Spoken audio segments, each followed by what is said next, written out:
Ilorin. Now the news in detail.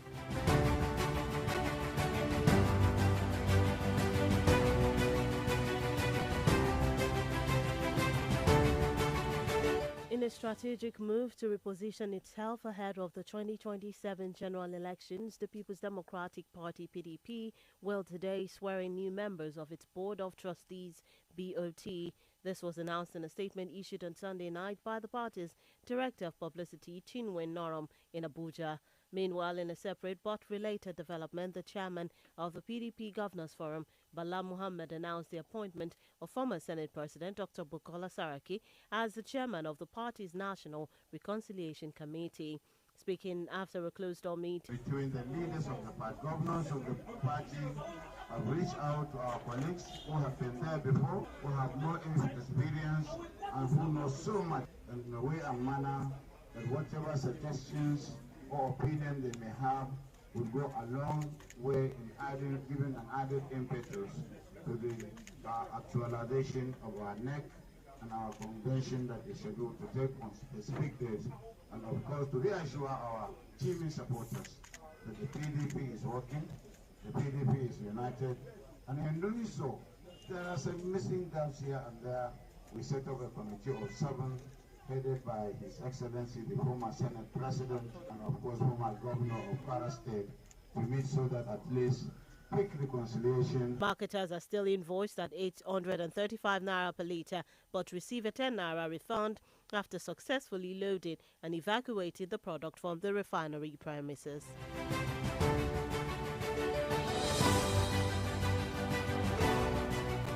Still in the news, the Academic Staff Union of Universities, ASU, has reportedly elected Professor Chris Piwuna, a consultant psychiatrist at the University of Jos Teaching Hospital, as its new national president. Piwuna also serves as the Dean of Student Affairs at the University of Jos. He was elected at the union's 23rd National Delegates Congress held in Benin City on Saturday. Dr. Fabian Benjamin, who confirmed that JAMB is closely scrutinizing the complaint to identify and rectify any potential technical issues. According to the statement, the complaints have come from a few states within the federation and are being treated with utmost seriousness. The 2025 UTMA results were officially released last Friday, and to ensure a transparent and credible review process, JAMB has assembled a high-level panel of experts.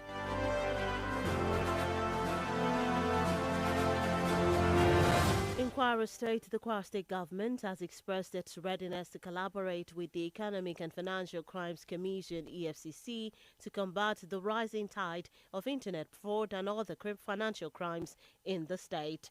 The proposal was made on Wednesday, May 7th, during a court visit by the State Commissioner for Still on the local scene, the head of News and Current Affairs at Diamond 88.7 FM in Ilorin, Mr. Taiwo Adejiro, has identified institutional weakness as a major challenge hindering Nigeria's development and governance. His comments follow the recent report by the Socio-Economic Rights and Accountability Project (SERAP), which called on the Central Bank of Nigeria to account for the disbursement of public funds to designated sectors. Speaking during the station's breakfast show, the Diamond Breakfast Show, Mr. Adediro commended SERAP for what he termed a bold and necessary step in pressuring the Apex Bank to fulfill its statutory obligations. Has taken the right decision by saying let us also put pressure on the CBN to really know what is, because they have the legal and the constitutional responsibility to disburse funds to the right port as of the Naira. Adediro called on relevant authorities to address these institutional gaps to prevent further socio-economic decay.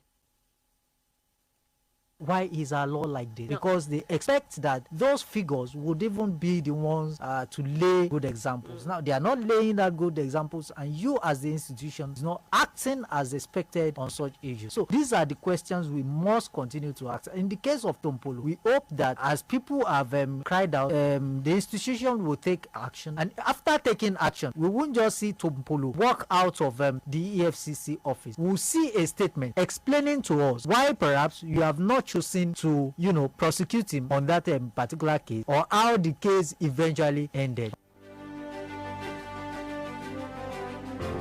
lastly, on the local scene, a fatal road traffic crash involving a truck and a private car has claimed the life of one person and left two others injured along the Trade Fair Agbara route in Lagos State. The Federal Road Safety Corps (FRSC) has confirmed. The Lagos Sector Commander of the FRSC, Mr. Kehinde Hamzat, disclosed this in a statement that the crash occurred at about 5:36 a.m. on Monday near the Yanuera bus stop. According to Hamzat, the collision involved a blue Mack truck and a silver Lexus saloon car. A total of 5 adult males were involved in the accident. And that's it on the local scene. The news on the hour is reaching you from Diamond 88.7 FM Ilorin. We take a short break. When we return, we'll bring you foreign and sports stories. Where on the foreign scene, Netanyahu rejects ceasefire despite partisan. Let's hold everyone accountable for a better society and country. If you see something, say something to the right authorities. This message is reaching you from Diamond 88.7 FM Ilorin.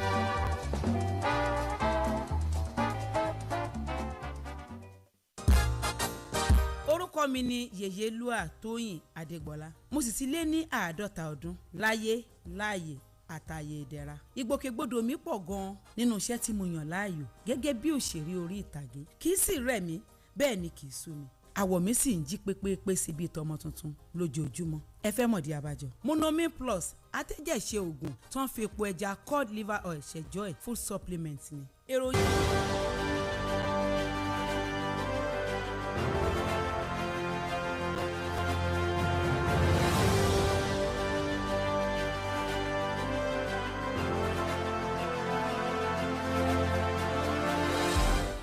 Welcome back from that short break. If you're just tuned in and joining us, you're still listening to the news on the hour, reaching you from Diamond 88.7 FM Ilorin. Before we went on that break, we brought you local stories. Now we move on to the foreign scene. On the foreign scene, Israeli Prime Minister Benjamin Netanyahu has ruled out any cease Tuesday, pending the creation of a safe field conditions for a transfer to the Red Cross. However, Netanyahu dismissed any suggestions of a broader agreement, asserting that military operations in Gaza would continue regardless of negotiations. Still on the foreign scene, U.S. President Donald Trump has announced plans to sign an executive order aimed at drastically reducing the cost of prescription drugs and pharmaceutical products, promising price cuts ranging from 30 to 80%. In a post on his social media platform, Trump added that prices in other countries would rise in order to equalize and, for the first time in many years, bring fairness to America. The executive order, which Trump said would be signed at 9 a.m. on Monday, is being described by the Republican figure as one of the most consequential in U.S. history.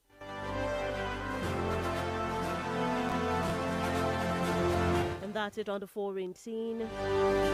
Moving on for the biennial multi-sport event scheduled to be held in Ogun State.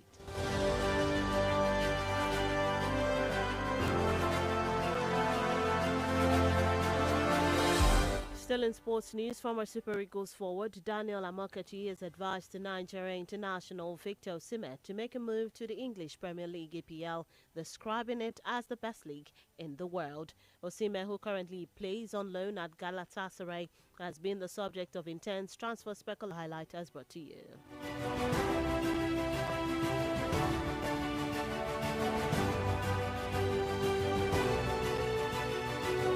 PDP to swear in new BOT members Monday appoints Saraki as head of Reconciliation Committee. Dangote Refinery cuts petrol gantry price to 825 naira per litre amid market competition. ASU reportedly elects Professor Chris Piwuna as new president. Kwara government seeks EFCC partnership to curb internet fraud, financial crimes. On the foreign scene, Netanyahu rejects ceasefire despite planned release of U.S.-Israeli hostage by Hamas.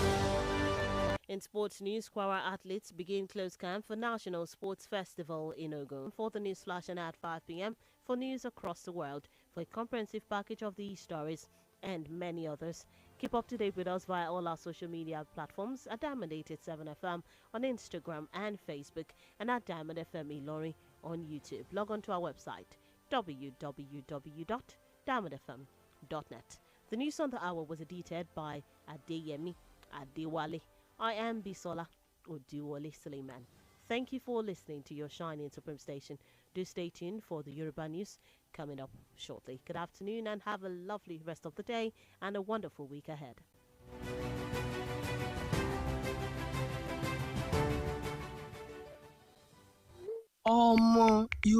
This message is reaching you from Diamond 88.7 FM, Ilorin. ní ìlú Ìlọrin tó rẹwà yìí ní ìkànnì yìí wà tí ò lẹ́lẹ́gbẹ́ ẹ yí síbẹ̀ kẹ́ ẹ jẹ gbádùn rẹ̀. Diamond 88.7 FM.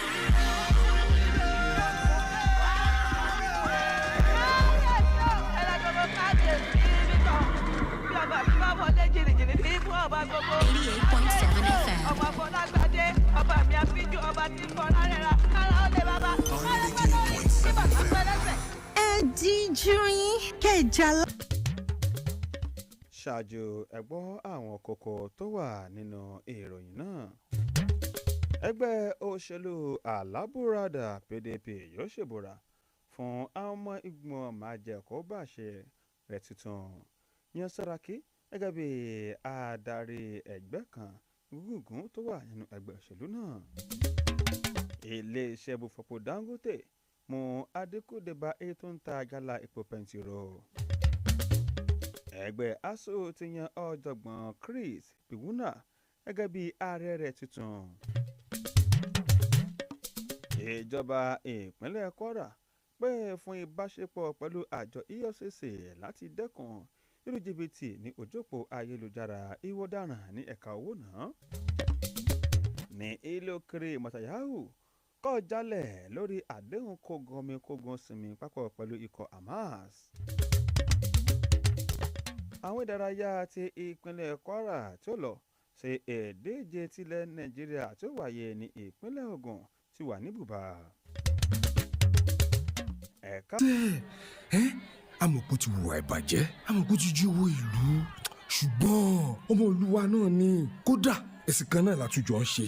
ẹ wo jẹ́ ká bò láṣìírí jẹ́ ká gbójú ń bẹ̀ àṣírí ẹ̀ kò gbọ́dọ̀ tú lójú ewé.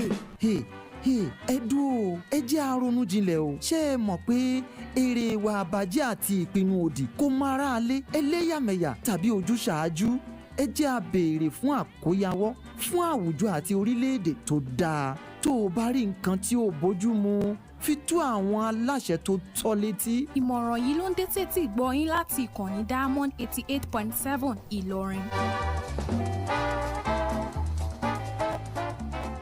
Chinwe Inura nílùú Àbújá àṣàlẹ̀ àná ó ní ó ti fìdí rẹ̀ múlẹ̀ ẹ̀wẹ̀ nínú ìgbésẹ̀ mìíràn alága ẹgbẹ́ àwọn gómìnà tí wọ́n dìbò yàn lábẹ́ àsíá ẹgbẹ́ òṣèlú alábùradà PDP Bala Mohammed ti kéde ìyànsípò ààrẹ ìlẹ́gbìmọ̀ asòfin àgbà ilẹ̀ yìí tẹ́lẹ̀ rí dókítà Bukola Saraki gẹ́gẹ́ bí alága ìgbìmọ̀ àṣeyàn gúngùn tó wà nínú ẹgbẹ́ òṣèlú náà nígbà tó ń sọ̀rọ̀ lẹ́yìn ìpàdé tí wọ́n ṣe tó wáyé ní àṣálẹ́ àná ẹgbẹ́ àwọn gómìnà ń fẹnukò wípé àsìkò tó láti lè kún parí gúngùn tó wà nínú ẹgbẹ́ òṣèlú náà.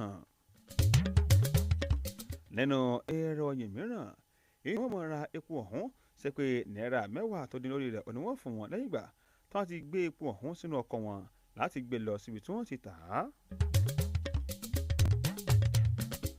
wáyé o ẹgbẹ́ àwọn òṣìṣẹ́ àjẹmẹ́fún nílẹ̀ yìí nínú ọgbà fásitì ASUU ni wọ́n ti yan ọ̀jọ̀gbọ́n Chris Piwuna tó jẹ́ akọ́ṣẹ́mọṣẹ́ ní ẹ̀ka ìtọ́jú àrùn ọpọlọ ní fásitì ìpínlẹ̀ Abia. àjọ Jambo ti ṣe ìfilọ́lẹ̀ ìgbìmọ̀ alágbára kan tí yóò tanná wádìí oríṣiríṣi ọ̀rọ̀ tó ti ń léde látìgbà tó ti kó léde èsì ìdánwò UTME ti ọdún yìí.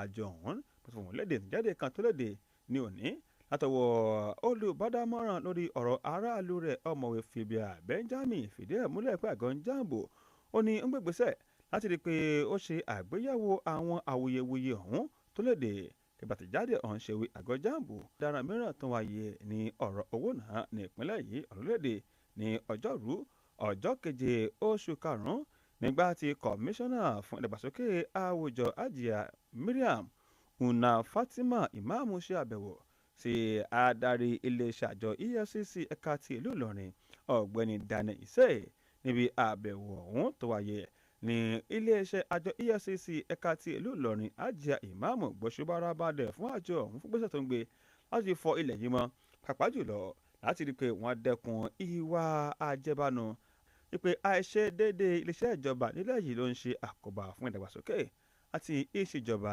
nígbà tó ń sọ̀rọ̀ látàrí bí àjọ tó ń pè fún àkóyawọ́ oníjọba nílẹ̀ yìí sẹ̀ráàpò ṣe ké sí báńkì àgbàlẹ̀ yìí kó pẹ́lẹ́dẹ̀ owó tí wọ́n ti pè yàmọ́ tó sì ti ná fún ìdàgbàsókè ẹ̀ka kọ̀ọ̀kan nílẹ̀ yìí nígbà tó ń kópa lórí ètò Diamond Breakfast Show ní òwúrọ̀ òní ọ̀gbẹ́ni Adédìran ṣàlàyé pé ìgbésẹ̀ àgọ́ sẹ̀ráàpò ló jẹ́ ìgbésẹ̀ tó tọ́ pàápàá jùlọ ó jẹ́ ìgbésẹ̀ akin nígbà tó ń fèsì lórí fọ́nrán kan tó gbìnàyà táwọn ti ń ké sí àjọ EFCC fipá ń pé òfin gbé ẹnìkan tó ti fi ìgbà kan jẹ àgbébọ̀ rí tó fi ẹ̀ sí àgbára ní ìpínlẹ̀ Èkó ṣe fìlédè látọwọ́ àjọ ìjọba lẹ́yìn tó ń gbótó gbogbo FRSC adarí àjọ ọ̀hún ẹ̀ka ti ìpínlẹ̀ Èkó ọ̀gbẹ́ni Kẹ́hìndé Hamzat yìí fìdí ẹ̀ múlẹ̀ ìpè ìṣẹ̀lẹ̀ ló wáyé ní nǹkan bíi aago 5 àbọ̀ òwúrọ̀ òní ní agbègbè ibùdókọ̀ ìyànà ẹ̀rà ní ìpínlẹ̀ ọ̀hún gẹ́gẹ́ bí Hamzat ṣe wí ìjẹ́wọ́ kan ló wáyé láàrin ọkọ̀ àkó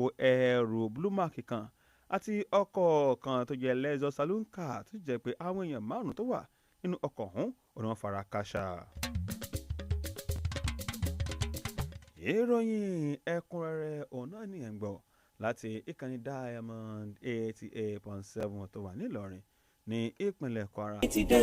pírí lolongo jí ẹ̀kìrìjì gbọ́ra tàná dànù sempin night lẹ́yìn iṣẹ́ òòjọ́ tó wá kẹ́fìn ìrora tó lè fa ìrorun sùn bó ṣe ń fẹ́ tó o bá wojú aago tó rí pé ó ku ìṣẹ́jú 15 tó o fẹ́ sùn gbé sempin night hóró méjì lura wẹ́rẹ́wẹ́rẹ́ ni sempin yóò máa ṣiṣẹ́ lágọ̀ọ́ ara rẹ nígbà tó o bá ń sùn lọ́wọ́ tí ìlera pípé yóò sì jẹ́ tiẹ̀ tó o bá ti jí láì látàtì sempin night jẹ́jẹ́ kulẹ̀ níṣẹ́ rẹ̀ lágọ̀ọ́ ara rẹ lójú oorun kébé ni fún ẹ láàárọ̀ ọjọ́ kejì lẹ́nu iṣẹ́ rẹ̀ ilé-iṣẹ́ tuyi pharmaceutical industries limited àwọn tó lórúkọ tó ṣe é gbẹ́kẹ̀lé níbi ká pò oògùn òyìnbó ló ṣe é bára rẹ ò bá ṣe wéré lẹ́yìn ọjọ́ kẹta kàn sí dókítà rẹ sempin night. ẹ̀fọ́rí ìrora wa gbígbà wo sempin. Diamond 88.7 tó wà nílùú Ìlọrin ní ìpínlẹ̀ Kwara ìròyìn ọ̀hún tẹ̀síwájú ní ilé òkèrè olótùjọba ilẹ̀ Israel gẹ̀mẹ̀tà Taiwo ti ṣàlàyé fún òṣètàn láti buwọ́lu àdéhùn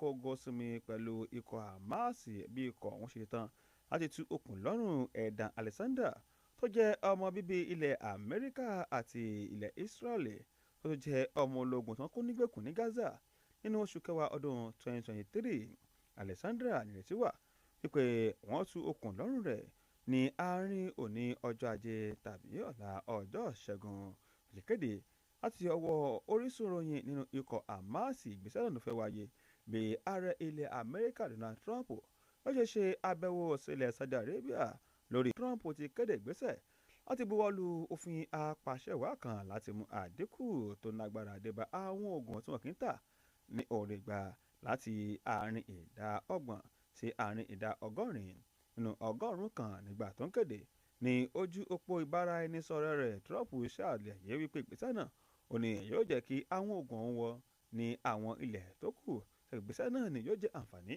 fún àwọn ọmọ ilẹ̀ Amẹ́ríkà àṣẹ ọ̀hún ó ní yóò buwọ́lù ní òní mọ̀ṣẹ́fìyẹ́dẹ látọwọ́ èèkàn Republican kan tẹnumọ́ pé ìgbésẹ̀ náà méjì má nígbàgbé nínú ìtàn ilẹ̀ Amẹ́ríkà olùkọ́ni mọ́gàjì tẹnumọ́ pé kán rí pé wọ́n gbajúmọ̀ ìgbáradì wọn tó ṣe kókó bùbá ọ̀hún ó ní wọ́n ti ṣí sílẹ̀ láti ìrọ̀lẹ́ àná ọjọ́ àìkú tó ti gbé sí Akin ìpínlẹ̀ Kwara láti gbáradì fún ìdíje ọ̀hún tó gbéra sọ ní ìpínlẹ̀ Ògùn.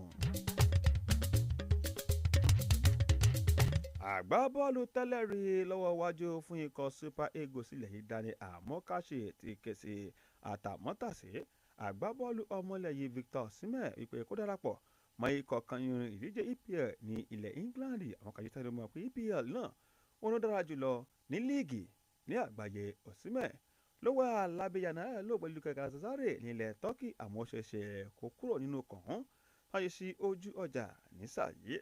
Ikọ̀ Juventus àti àwọn ikọ̀ kan nílẹ̀ Saudi Arabia ti ń nàgà láti ra àtàmọ́tà sí ọ̀hún. Bákan náà ìgbìmọ̀ kan tó ń gbé kalẹ̀ láti parí gbóngbòngbò tó wà nínú ẹgbẹ́ òṣèlú náà.